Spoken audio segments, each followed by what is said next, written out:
Taylor was thinking about sleep training soon, and she was wondering, she's currently co-sleeping, how to prepare. All right, so what I like to do with when you're kind of thinking about sleep training, and this goes for any age really, but especially for like the 3 to 4 month age range, even the 2 to 3 month age range, anything like, you know, around when you're kind of thinking about that.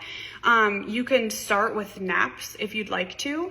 Now, I would just start with naps in the crib while you're getting them used to it. You don't necessarily have to sleep train, because I'd probably do that all consistently at the same time. However, I would try to get them used to the crib for the naps.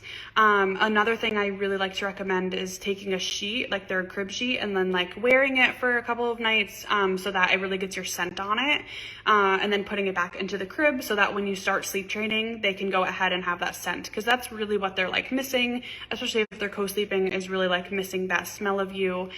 So that really helps a lot when you're making that transition. However, if you're going to be just purely sleep training within tomorrow or the next day, I would just do naps and nights both in the crib.